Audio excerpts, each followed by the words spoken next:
इकरा हसन उत्तर प्रदेश के कैराना लोकसभा क्षेत्र से समाजवादी पार्टी की सांसद।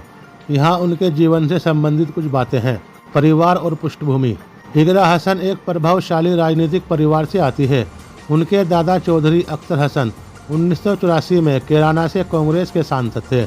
उनके पिता मुनव्वर हसन चारों सदनों लोकसभा, राज्यसभा, विधानसभा और विधान परिषद के सदस्य रहे, जिनका नाम Guinness book of world record में दर्ज है। उनकी मां तबस्सुम हसन भी कैराना से सांसद रह चुकी है। उनके भाई नाहिद हसन कैराना से 3 बार विधायक है। शिक्षा। इकरा ने अपनी शुरुआती शिक्षा कैराना में प्राप्त की। उन्होंने दिल्ली के क्वीन मेरी स्कूल से 12वीं की पढ़ाई पूरी की। लेडी श्रीराम कॉलेज दिल्ली विश्वविद्यालय से स्नातक किया और दिल्ली विश्वविद्यालय से ही LLB की डिग्री हासिल की। इसके बाद उन्होंने लंदन से COAS विश्वविद्यालय से अंतर्राष्ट्रीय कानून और राजनीतिक में पोस्ट ग्रेजुएशन किया। राजनीतिक शुरुआत। इकरा ने 2016 में जिला पंचायत सदस्य चुनाव लड़ा, लेकिन 5000 वोटों से हार गई। इसके बावजूद उन्होंने राजनीति में सक्रिय बनाए रखी। 2022 में जब उनके भाई नाहिद हसन गैंगस्टर एक्ट के तहत जेल में थे, इकरा ने उनके विधानसभा चुनाव प्रचार की कमान संभाली और उनकी जीत सुनिश्चित की। लोकसभा चुनाव 2024। इकरा ने 2024 में कैराना से समाजवादी पार्टी के टिकट पर अपना पहला लोकसभा चुनाव लड़ा और बीजेपी के प्रदीप चौधरी को 69,116 वोटों से हराकर सांसद बनी।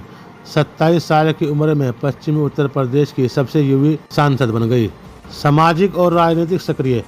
इकरा अपनी सादगी और बेबाकी के लिए जानी जाती है। वह क्षेत्र में समस्याओं को लेकर सक्रिय रहती है और लोकसभा में शिक्षा, अल्पसंख्यक मुद्दों और क्षेत्र विकास के जैसे विषयों पर अपनी बात रखती है।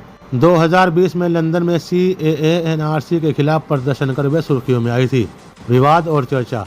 इकरा हाल ही में कुछ विवादों में भी रही है, जैसे सहारनपुर के ADM संतोष बहादुर सिंह द्वारा कथित अभद्र व्यवहार का मामला और करनी सेना के नेता योगेंद्र राणा के आपत्तिजनक बयान के बाद उनके खिलाफ कानूनी कार्रवाई हुई। निजी जीवन। इकरा ने एक पॉडकास्ट में अपनी शादी के बारे में पूछे गए सवाल पर कहा कि उनका अभी शादी का कोई इरादा नहीं है और वे अपने काम पर ध्यान दे रही है। उन्होंने सोशल मीडिया पर अपने बारे में फैली अफवाहों पर नाराजगी जताई और लोगों से ऐसी अफवाहें न फैलाने की अपील की। संपत्ति और जीवन शैली। इकरा ने अपने चुनावी हलफनामों में खुद को किसान बताया। उनके पास 40,000 रुपये नकद, 35 ग्राम सोना और कैराना व अम्बेडकर नगर में जमीन है। उनके नाम पर 8,84,000 रुपये का शिक्षा ऋण भी है। उनकी सादगी और क्षेत्र की जनता से जुड़ाव ने उन्हें लोकप्रिय बनाया है।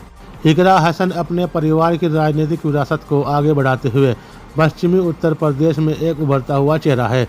उनकी बेबाकी, शिक्षा और जनता से जुड़ाव उन्हें युवाओं और महिलाओं के बीच लोकप्रिय बनाता है।